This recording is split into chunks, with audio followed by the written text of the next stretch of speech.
Merci Seigneur pour la parole. Alors, nous entrons dans le vif du sujet. Alors, le thème, l'Esprit du Seigneur est sur moi. Alors, quand j'ai vu ce thème, j'ai dit, waouh, j'aime bien, c'est puissant en tout cas. L'Esprit du Seigneur est sur moi parce qu'il m'a oint. Nous parlons de la personne du Saint-Esprit. Nous parlons de l'onction de Dieu. Amen. Et les servantes de Dieu sont passées hier et nous ont parlé du Saint-Esprit. Et nous ont parlé de l'onction de Dieu. Ce qui est nécessaire pour nous en tant que chrétiens. Car Christ a dit, il est avantageux pour vous que je m'en aille. Il était là. Il avait le Saint-Esprit en lui. Mais il voulait se démultiplier en nous. Au travers de son esprit. Voilà pourquoi il était avantageux pour lui qu'il s'en aille, afin que nous puissions tous le porter en nous. Amen. Et quand il est parti, la multiplication s'est opérée par son esprit. Ici, nous avons l'Esprit de Dieu. À Paris, ils ont l'Esprit de Dieu. Chacun de nous portons la présence de Dieu. Amen. Gloire au Seigneur. Alors, mon thème à moi, l'Esprit du Seigneur est sur moi parce qu'il m'a oint pour annoncer la bonne nouvelle. Amen. Alors, je vais prendre mes notes. Alléluia. L'Esprit du Seigneur est sur moi. Le thème, c'est Femme, l'Esprit du Seigneur est sur toi. Et mon thème principal, il m'a oint pour proclamer aux captifs la délivrance. C'est mon thème, alléluia, mon sous-thème, je dirais, qui m'a été donné de partager ce matin. Alors, on a déjà lu ce passage. Dans Luc 4, je vais lire au verset 4, verset 1. Jésus, rempli du Saint-Esprit, revint du Jourdain et il fut conduit par l'Esprit dans le désert où il fut tenté par le diable pendant 40 jours. Alléluia, il ne mangea point durant ces jours-là. Au verset 13, après l'avoir tenté de toutes ses manières, le diable s'éloigna de lui jusqu'à un moment favorable. Verset 14, Jésus, revêtu de la puissance de l'Esprit, retourna en Galilée et sa renommée se répandit dans tout le pays d'alentour. Nous avons vu, en tout cas au verset Luc 3, verset 22, lorsque Christ a été baptisé, à partir du verset 21, au verset 22, le Saint-Esprit est descendu sur lui sous une forme corporelle comme une colombe, et une voix fit entendre du ciel ces paroles, « Tu es mon Fils bien-aimé, en toi j'ai mis toute mon affection. » Nous avons vu Christ, à partir de 30 ans, effectivement, il a été baptisé d'eau.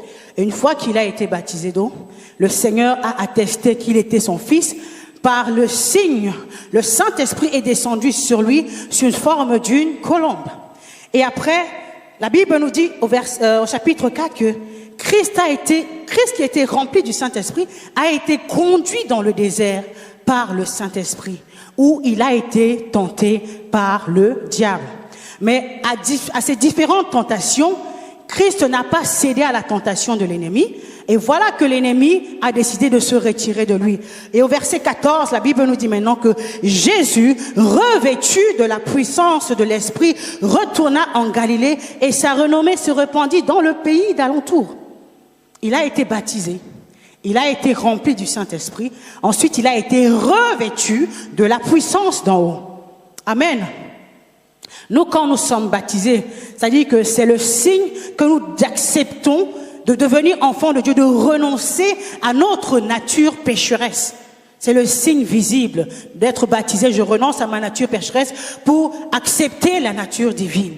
En d'autres termes, c'est mon acceptation publique. Amen. Le Saint-Esprit, nous faisons de notre corps le temple du Saint-Esprit. Christ vient habiter en nous. Nous avons nous avons 3 dimensions avec l'Esprit. Nous avons la dimension de Dieu en nous, de Dieu sur nous et Dieu avec nous. Enfin, le Saint-Esprit en nous, le Saint-Esprit sur nous et le Saint-Esprit avec nous. Nous sommes le temple du Saint-Esprit. C'est la dimension du Saint-Esprit en nous, quand nous acceptons Christ. Nous avons la dimension de l'Esprit de Dieu sur nous. tu es rempli du Saint-Esprit. Amen.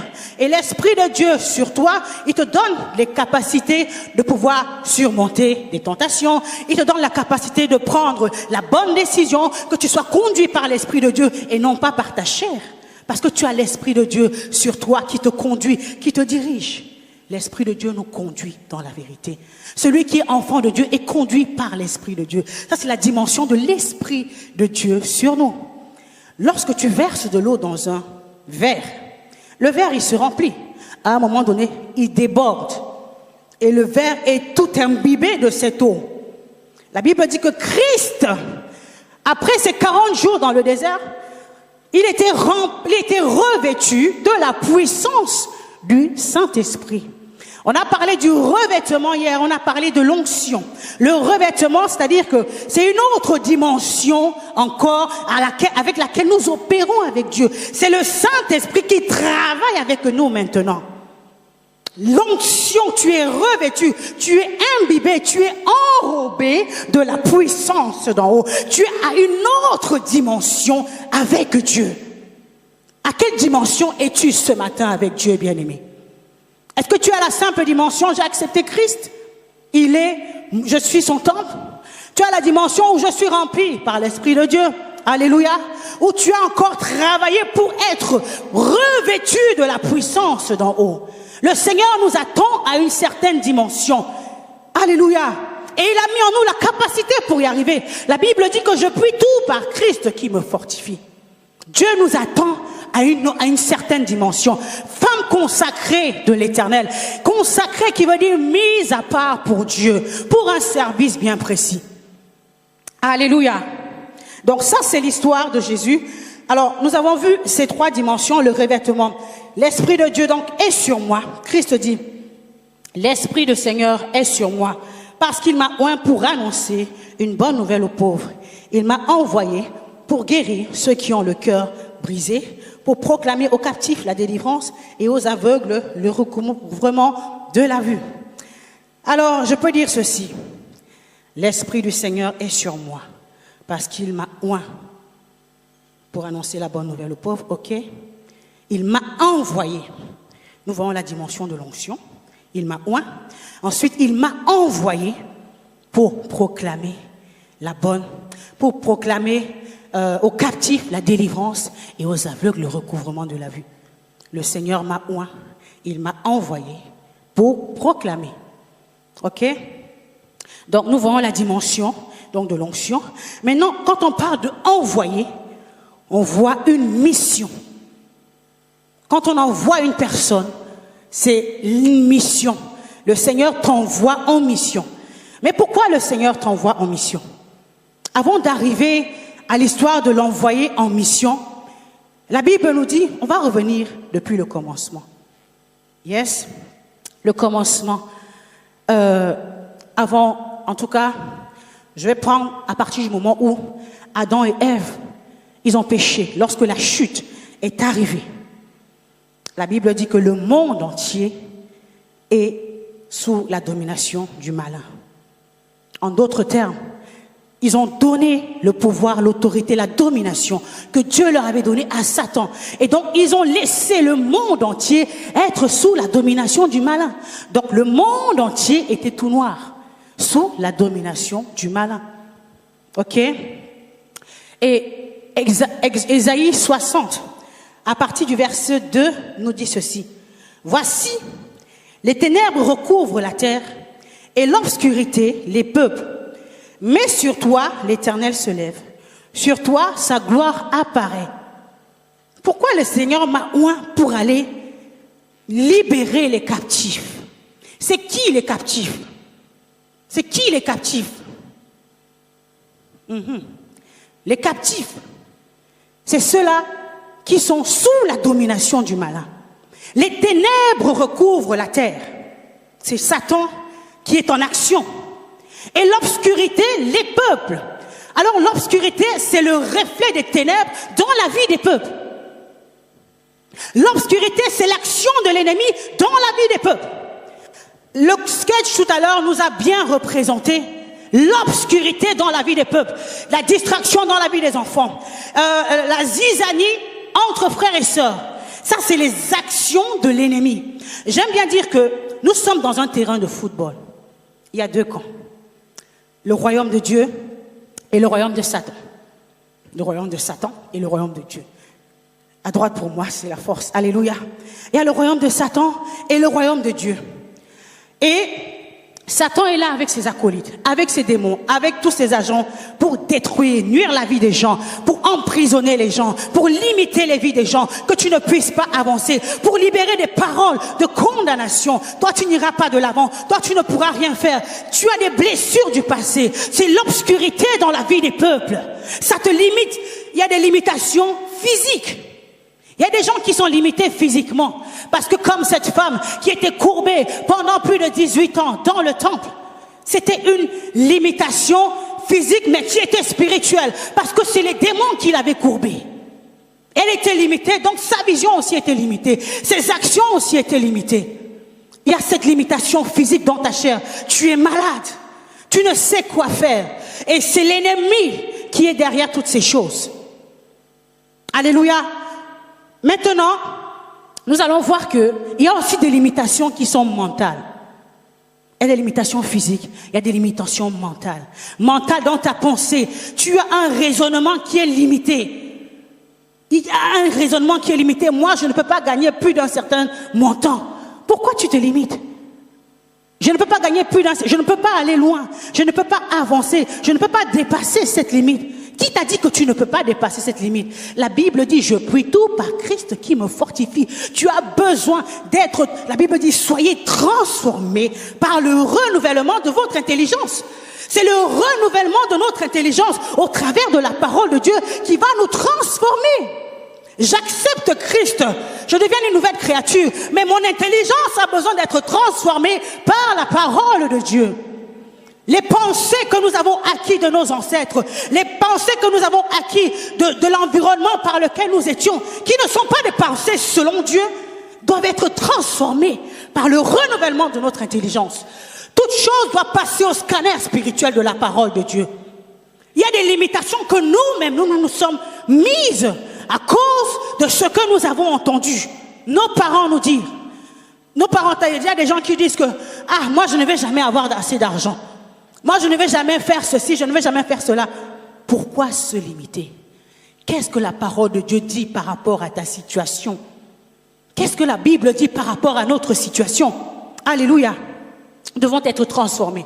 Et il faut savoir que ces limitations-là, certes, ça peut venir de l'ennemi, mais il y a des limitations aussi, comme j'ai dit, qui peuvent venir de toi-même.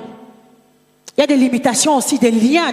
Nous nous retrouvons dans des captivités à cause de nous-mêmes, à cause des actes que nous avons eu à poser, peut-être à cause des alliances que nous avons eu à contracter, à cause des fréquentations que nous avons eu à faire.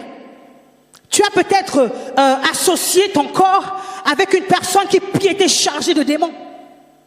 Mais il t'a transmis des démons. Et ces démons te limitent. Alléluia. Ce n'est pas le Seigneur qui t'avait envoyé aller t'accoupler ou t'associer avec une telle personne. Il y a des personnes qui sont là, qui cherchent à voler des grâces dans les vies.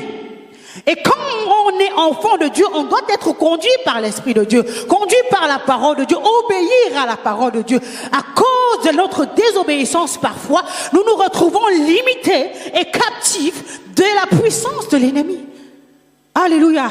Mais la Bible dit que Christ est venu pour libérer les captifs. La Bible dit que malgré toutes ces choses, il y a une solution. La Bible dit que l'Esprit du Seigneur est sur moi parce qu'il m'a oint. Je suis venu pour les brebis égarées de la maison de mon Père. Christ est venu pour toute brebis égarée. Quelle que soit ta situation, quel que soit ton problème, je suis venu te dire qu'il y a une solution en Jésus-Christ. Il a déjà tout accompli. Christ a déjà tout accompli. Voilà pourquoi il a dit, je t'ai envoyé pour proclamer. Pour proclamer. Pour proclamer. Lorsqu'on proclame, on annonce de manière officielle une chose qui existe. Ça veut dire que la chose a déjà été accomplie à la croix de Golgotha. Ça a déjà été accompli à la croix de Golgotha.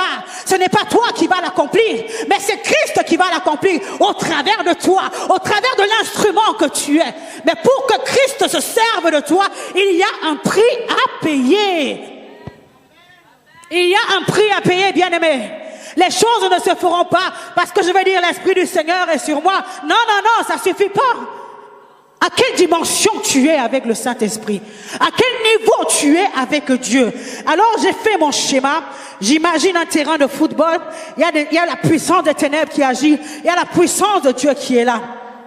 Et le Seigneur a dit dans Acte 26, verset 17, il a dit à Paul, voici, je t'ai choisi du milieu de ce peuple et des païens vers qui je t'envoie, afin que tu les fasses passer du royaume des ténèbres vers le royaume de la lumière, de la puissance de Satan à celle de Dieu, et qui parviennent par la foi en moi au pardon des péchés et à l'héritage avec les sanctifiés. Dieu a envoyé Paul, il a mandaté, il a missionné pour une mission. Nous avons tous reçu le mandat, allez par toutes les nations et faites des disciples. C'est le mandat que nous tous nous avons reçu. Lorsque Dieu t'envoie, il va t'équiper. Quand on parle de mandat, quand on parle de mission, Christ envoyé, ça veut dire qu'il y a un mandat, ça veut dire qu'il y a une mission, ça veut dire qu'il y a un pouvoir, ça veut dire qu'il y a des frais de mission, ça veut dire qu'il y a une immunité céleste qui t'accompagne. Alléluia. Et quand on parle de mission, c'est que Dieu t'a donné une mission bien précise. Dans cette mission générale, tu as une mission particulière à accomplir. Dans cette mission générale, nous avons tous reçu le mandat de libérer les captifs. Mais nous n'allons pas opérer de la même manière. Pierre et Paul étaient apôtres du Seigneur, n'est-ce pas? Mais l'un était apôtre pour les Grecs. Je parle de Pierre, de Paul, et l'autre était apôtre pour les Juifs. Je parle de Pierre. Tu es là, tu as reçu une mission. Tu as reçu un mandat de la part du Seigneur. Mais tu dois chercher à connaître et à comprendre quel est le mandat de Dieu pour ta vie. Quelle est la mission de Dieu pour ta vie? Et dans cette partie-là, où il y a des enfants de Dieu qui ont été rachetés, bien-aimés, il y a de ceux-là qui dorment encore. Il y a de ceux-là qui sont encore couchés. Il y a de ceux-là qui pleurent et se lamentent sur leur situation. Il y a de ceux-là qui ne sont même pas conscients de ce que Dieu leur demande de faire. Il y a de ceux-là qui sont en action, qui œuvrent. Et pendant qu'ils œuvrent, le royaume des ténèbres, c'est des peuples, pour que le royaume des cieux soit rempli. Alléluia. Comme le ténèbre, comme le sketch nous a montré tout à l'heure. Ce qui Hérodias là, elle a été ramenée au royaume des cieux. Parce qu'il y avait des chrétiens qui priaient. Parce qu'il y avait des femmes consacrées qui se tenaient à la brèche. Si elles étaient distraites, l'ennemi allait agir dans cette église. L'ennemi allait détruire les enfants qui sont l'avenir de demain. Et quel désastre dans les maisons. Si le poison, les enfants sont infectés, oui, la maison aussi sera infectée. Oui, l'église aussi sera infectée. Et c'est du boulot. Voilà pourquoi Habakkuk dit, je me tiens à mon poste et je veille. La Bible dit, réveille-toi, toi qui dors. Relève-toi d'entre les morts et Christ t'éclairera. Réveille-toi, toi qui dors. Tu dors. Alors que l'ennemi ne dort pas. L'ennemi ne dort pas. Réveille-toi, toi qui dors. Prends conscience de la mission que Dieu t'a donnée. Relève-toi d'entre les morts. Tu n'as pas la capacité de te ressusciter. Donc c'est une mort spirituelle. Relève-toi d'entre les morts. La Bible dit, Ésaïe 60, verset 1. Lève-toi, sois éclairé, car ta lumière arrive. Lève-toi, sois éclairé, car ta lumière arrive. Et le chapitre 2, comme j'ai lu tout à l'heure, nous disait ceci. Les ténèbres recouvrent la terre, l'obscurité les peuples. Mais sur toi, sa gloire se lève, et sur toi, sa lumière apparaît. Alléluia. Dans ce stade-là, la lumière de Dieu t'a éclairé. C'est comme sur un théâtre. Le spot s'éclaire sur toi. Réveille-toi, toi qui dors. Lève-toi, sois éclairé. Quand on demande à une personne de se lever, ça veut dire que la personne est dans une position inerte. Soit elle est assise, soit elle est couchée. Mais Dieu te dit, lève-toi. Pour que tu te lèves, tu dois prendre conscience que je dois me lever. J'ai une mission à accomplir. J'ai une tâche à accomplir. Je dois servir le Seigneur. Je dois me tenir à la brèche. Même si tu ne sais pas encore pourquoi le Seigneur t'a appelé. Mais je suis là, je prie jour et nuit. Je suis là, je demeure au pied du Maître comme Marie pouvait le faire. Et le Seigneur te révélera pourquoi il t'a appelé. Bien-aimé, cherche à connaître et à comprendre la mission de Dieu. Tu n'es pas venu accompagner les autres sur cette terre. Tu n'es pas venu, Seigneur, seulement pour manger le foufou. Tu n'es pas seulement venu pour manger la tchéké. Mais Dieu t'a mandaté pour une mission. Dieu t'a investi d'un potentiel. Dieu t'a investi des talents. Dieu a déposé en toi des capacités et des grâces pour accomplir la mission. Alléluia. L'Esprit de Dieu est sur toi. Tu es là. Peut-être que quand tu étais jeune, tu avais l'habitude d'avoir des rêves qui se réalisaient. Tu avais l'habitude peut-être d'avoir, on te dit, enfin, le monde dira des rêves prémonitoires. Ok? Tu dis, ah, j'ai rêvé de ça. Ça se manifeste dans une petite dimension. Ok? Tu es là, peut-être que tu aimes beaucoup chanter. Là, je parle maintenant des différentes missions, des différentes des différentes capacités que Dieu a données à tout un chacun. Nous devons faire la différence entre l'onction sacerdotale, ceux-là qui sont appelés au ministère pour servir Dieu. Parce que la Bible dit que dans l'ancien temps, on oignait les sacrificateurs, les rois et les prophètes. C'est ces trois catégories qui étaient oints par l'onction d'huile pour servir le Seigneur. Alléluia. Mais ça n'empêchait pas qu'il y avait des chantres comme Myriam qui étaient là pour servir Dieu au travers du don que Dieu leur avait donné. Dieu nous a tous donné des dons. Il a donné des dons au corps du Christ. Il a fait aussi de ses serviteurs dans les 5 ministères des dons aussi pour le corps du Christ. Alléluia. Que tu sois appelé au ministère ou pas, tu as le don de l'Éternel en toi. Tu as la grâce de Dieu en toi qui va devoir se manifester pour accomplir les œuvres de Dieu. Il nous a appelés pour des bonnes œuvres qu'il avait déjà arrêtées d'avance, nous dit la Bible dans le livre d'Éphésiens, pour que nous puissions les accomplir. Dieu t'a appelé pour des bonnes œuvres que tu dois pratiquer. Et par rapport à ces dons, comment est-ce que j'identifie le don de Dieu en moi? Comme la servante de Dieu pouvait dire hier, cherche à connaître ce que tu aimes faire. Cherche à connaître ce que tu aimes faire. Peut-être que tu chantes, et quand tu chantes, tu n'as pas besoin de faire des efforts, mais il y a une grâce qui découle. Alléluia. Il y a d'autres personnes, quand elles chantent, c'est un peu compliqué, on va dire que c'est peut-être une voix de casserole. Mais c'est pas grave. Nous ne sommes pas tous appelés dans le même ministère. Nous ne sommes pas tous appelés pour la même mission. Donc je n'ai pas besoin de te jalouser. Je n'ai pas besoin de te convoiter. Cherche à connaître ta particularité. Travaille ta particularité et excelle dans ton domaine. Parce que Dieu nous a tous appelés à une particularité. Tu peux peut-être chanter. Je dis qu'il y a des grâces. Je dirais, il y a un don premier que Dieu t'a donné. Un don dans lequel tu le fais facilement, les yeux fermés. Quand tu le fais, les vies sont touchées. Quand tu le fais, les cœurs sont changés. Quand tu fais, la gloire de Dieu, la coule et ça se manifeste dans les vies. Là, tu as touché le point sensible. C'est là où la grâce de Dieu coule dans ta vie. Alors travaille dans cette dimension, travaille dans ce domaine. Cherche à faire grandir le don de Dieu qui est en toi pour que tu puisses exceller. Alléluia.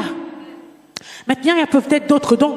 Peut-être que tu chantes aussi, mais pas à la dimension des autres qui ont une voix lorsque, waouh, ils ouvrent, on est béni. Mais c'est peut-être un accessoire pour accompagner ta grâce première. Alléluia. Cherche à connaître qui tu es. Cherche à connaître ton identité. Tu ne pourras pas délivrer les captifs si tu ne sais pas déjà qui tu es et ce que Dieu a mis en toi. C'est au travers du don, du potentiel de Dieu en toi que tu pourras aller délivrer les captifs. Je délivre les captifs, ce n'est pas par ma force, ce n'est pas par ma puissance, mais c'est par l'Esprit de Dieu. Alléluia. L'œuvre de Dieu est spirituelle. Le combat est spirituel. Et nous n'allons pas remporter la victoire avec des œuvres charnelles, mais avec des œuvres spirituelles. Voilà pourquoi Christ, ayant envoyé les disciples, il a dit, restez à Jérusalem, demeurez à Jérusalem jusqu'à ce que le Saint-Esprit, que le Père vous a promis, vienne sur vous. Vous ne pourrez pas commencer la mission tant que vous n'aurez pas été remplis par le Saint-Esprit. Parce que l'œuvre de Dieu se fait par l'Esprit de Dieu. Ce n'est pas moi qui le fais, mais c'est la capacité de Dieu en toi. L'onction, c'est la capacité surnaturelle pour accomplir l'œuvre que Dieu t'a donnée. Une mission dans laquelle Dieu t'a envoyé. Ce n'est pas par ta force, ni par tes forces, ni par ta puissance, mais c'est par l'Esprit de Dieu. Oh yes! Et pour que tu sois efficace, tu dois grandir dans la dimension de l'onction. Tu dois être consacré. Tu dois être mis à part. Alléluia. Peut-être que tu voyais, comme je disais tout à l'heure, tu voyais des petits rêves, des petits songes. Mais quand tu vas te consacrer, ça veut dire quoi? Que tu vas grandir dans la vie de la prière. Tu vas chercher la face de Dieu jour et nuit, jour et nuit. La Bible nous dit que 1 Thessaloniciens 5:17 dit priez sans cesse, priez sans cesse. Christ a dit aux disciples, vous n'avez même pas pu veiller une heure. Pourquoi? Pour dire que la prière est importante. Christ se levait à l'aurore, puis dévançait l'aurore pour commander sa journée. Alléluia. C'est notre modèle par excellence. Nous avons le pouvoir. Nous avons reçu l'autorité de la part du Seigneur. Comme j'ai dit tout à l'heure, tout est déjà accompli. Tout est déjà accompli. Mais il en va de ton devoir de te lever pour marcher dans ta destinée divine et prophétique. Alléluia. Il en va de toi de te lever. Tu ne pourras pas libérer ces captifs-là si tu n'as pas compris à quoi Dieu t'appelle. Si tu n'as pas compris à quoi Dieu t'appelle, où vas-tu? Où vas-tu? Comment vas-tu le faire? Par quelle force? Par quelle puissance? Alléluia. Tu dois connaître ton identité et ce que Dieu a mis en toi. Et quand tu as compris ce que Dieu a mis en toi, alors tu vas te consacrer. Tu vas chercher la face de Dieu. Tu vas chercher à grandir dans le don. J'aime bien dire, plus je me rapproche du chauffage, plus je suis chauffé. Plus tu te rapprocheras du chauffage, plus tu seras chauffé. Plus tu te rapprocheras à la face de Dieu, plus tu chercheras Dieu. L'Esprit de Dieu s'élèvera en toi. Dieu te communiquera sa pensée. Dieu te communiquera ses révélations. Dieu te communiquera les plans de l'ennemi, ce que l'ennemi prépare. Il te le montrera en songe et en vision. Tu avais l'habitude peut-être de voir quelques songes, mais le Seigneur t'appelle à une dimension. Il t'a peut-être établi depuis le sein de ta mère. Prophète ou prophétesse, alléluia. Mais toi, tu ne sais pas, tu l'ignores. La grâce, elle est là, mais elle est infime. Tu vois des choses, ça se réalise. C'est parce que la grâce de Dieu est là. Demeure dans la vie de prière. Cherche la face de Dieu. Tu vas voir que tu commenceras même à avoir des visions ouvertes. Tu commenceras à entendre les pensées des gens. Tu commenceras, parce que tu es en train d'aller là où le Seigneur t'appelle. La dimension où tu es, ce n'est pas la dimension où Dieu t'attend. Si tu veux connaître, vivre et réaliser la dimension à laquelle Dieu t'attend, demeure dans la présence de Dieu, dans la vie de prière, dans la vie de méditation de la parole.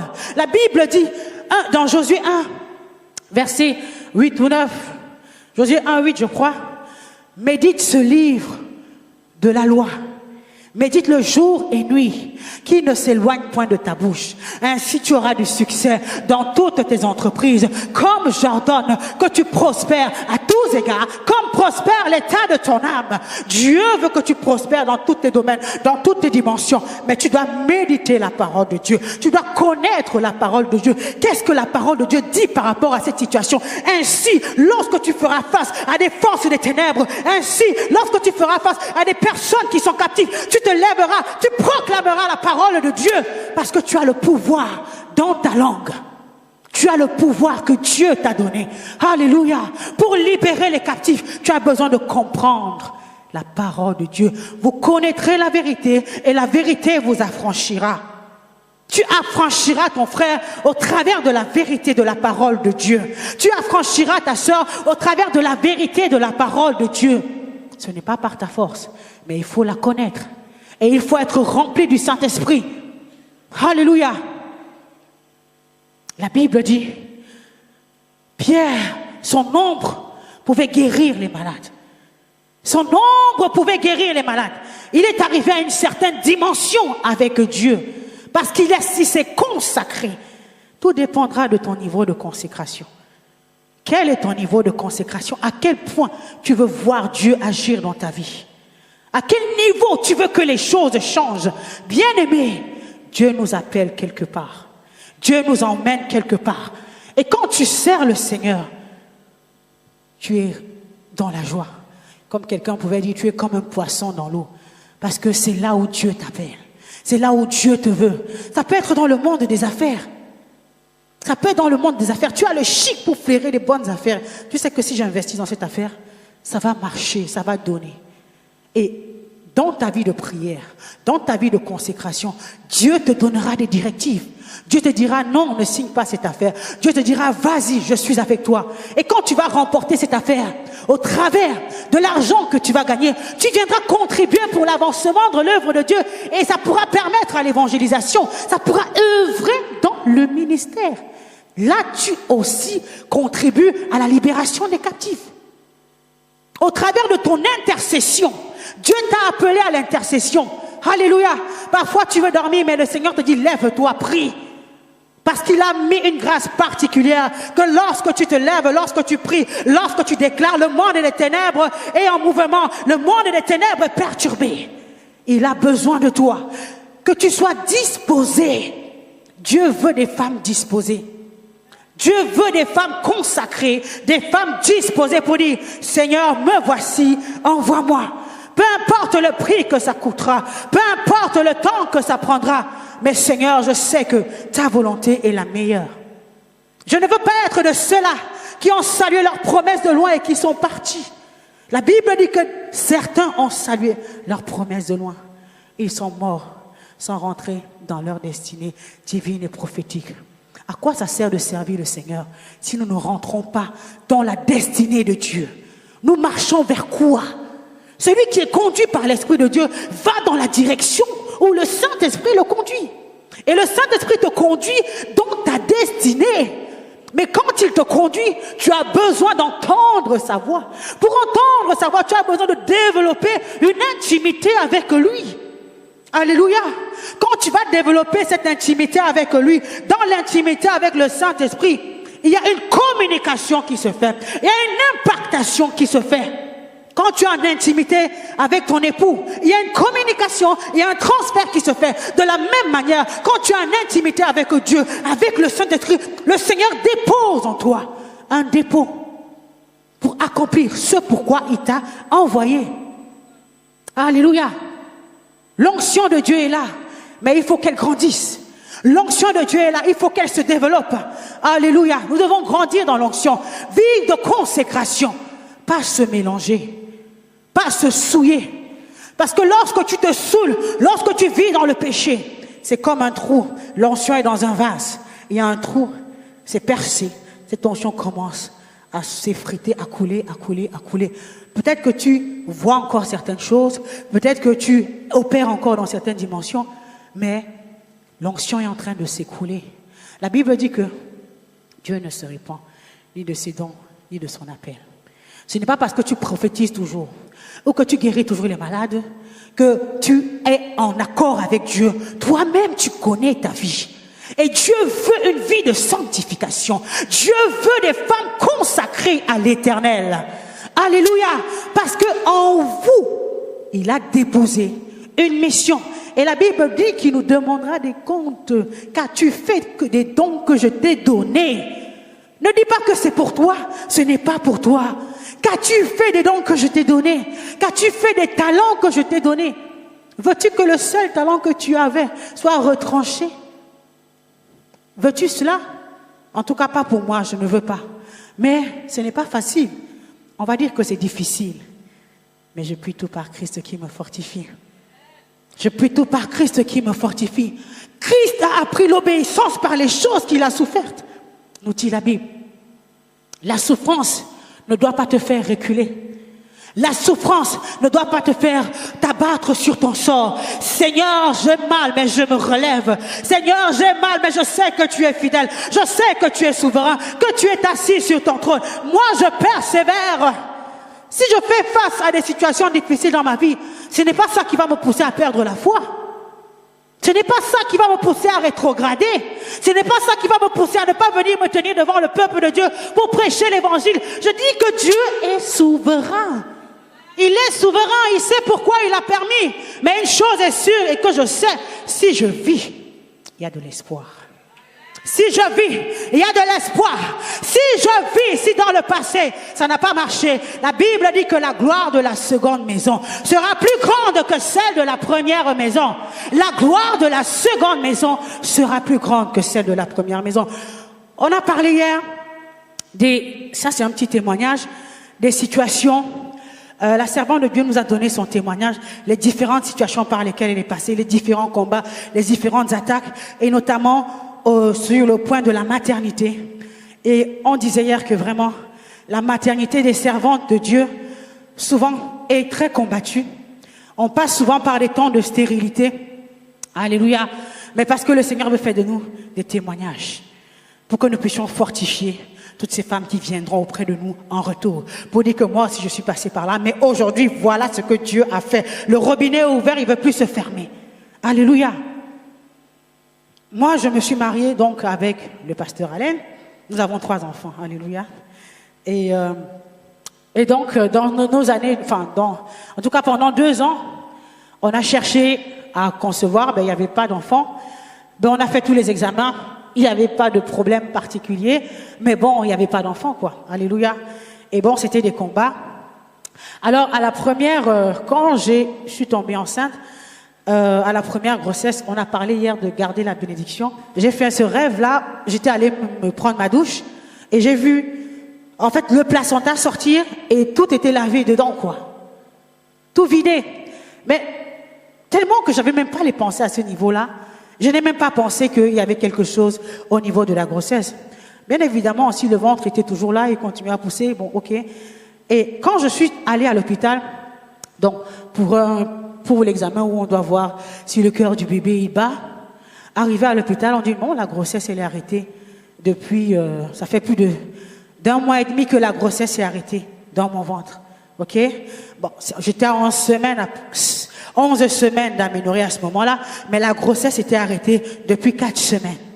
Donc depuis le moment où j'avais imposé ma main pour qu'on prie, alléluia.